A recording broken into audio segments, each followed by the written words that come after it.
dear friends, you're most welcome to my YouTube channel Monika देव।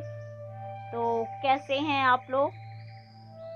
मैं काफ़ी दिनों से अपनी वीडियोस नहीं ला पा रही थी क्योंकि कुछ प्रॉब्लम चल रही थी अभी मेरे साथ। तो जैसे कि मैं आपको आज कुछ बताने जा रही हूँ कि कार्तिक मास शुरू हो चुका है और जो कार्तिक मास है भगवान श्री कृष्ण और श्रीमती राधा रानी को बहुत ही प्रिय है।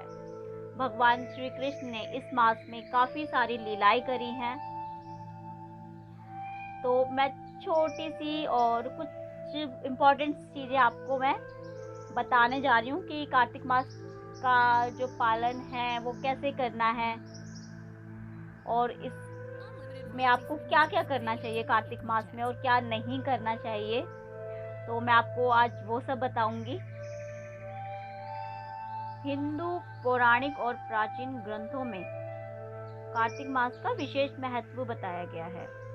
शास्त्रों के अनुसार जो मनुष्य कार्तिक मास में तप और व्रत करता है तो उसे मोक्ष की प्राप्ति होती है। भगवान नारायण ने ब्रह्मा जी को और ब्रह्मा जी ने नारद जी को और नारद जी ने महाराज पृथु को इस कार्तिक मास के व्रत का महत्व बताया है कि इस व्रत पालन से हमें मोक्ष की तो प्राप्ति होती है और हमारी भगवान मनोकामनाओं को पूर्ण करते हैं। मतलब मनोकामनाएं ऐसी होनी चाहिए कि दूसरों के लिए भी कल्याणकारी हो, अपने लिए भी कल्याणकारी हो। तो चलिए मैं आपको बताती हूँ।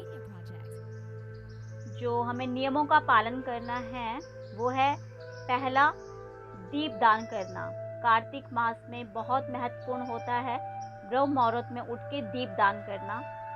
दीपदान किसी नदी में, किसी पोखर, किसी झरने में भगवान के आगे मिट्टी के दिए को जलाना और भगवान का दर्शन करना। उस दिए की जो रोशनी से भगवान के स्वरूप का दर्शन करना बहुत ही महत्वपूर्ण होता है। दूसरा है तुलसी पूजा। तुलसी पूजा तो वैसे हम लोग हर रोज करते हैं, बट जो कार्तिक मास में हम तुलसी पूजा करते हैं उसका हमें विशेष फल मिलता है। तुलसी महारानी हमसे बहुत प्रसन्न होती हैं क्योंकि उस टाइम पे भगवान श्री कृष्ण और राधा रानी का प्रिय महीना चल रहा होता है कार्तिक मास। तो इसलिए तुलसी महारानी की पूजा भी विशेषकर इस मास में की। तीसरा है भूमि पर शयन, मतलब धरती पर सोना।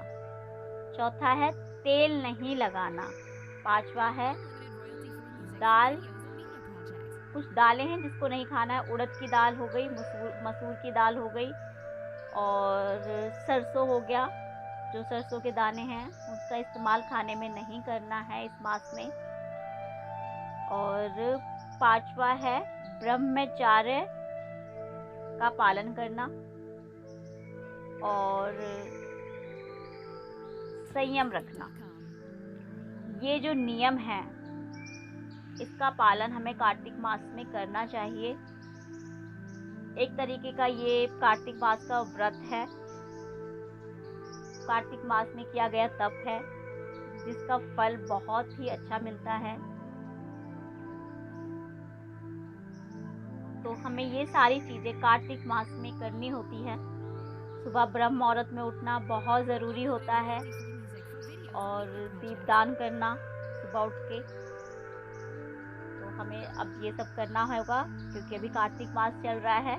भगवान श्री कृष्ण और श्रीमती राधा रानी का प्रिय मास है।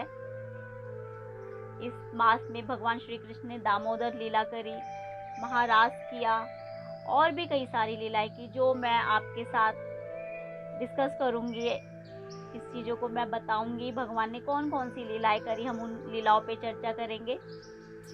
तो आगे मैं लेके आती हूँ अपनी नेक्स्ट वीडियो में उन चर्चाओं को कि भगवान ने कौन कौन सी लीला करी। तो मेरे चैनल को सब्सक्राइब कीजिए, वीडियो को लाइक कीजिए, शेयर कीजिए। तब तक के लिए राधे राधे, हरे कृष्णा।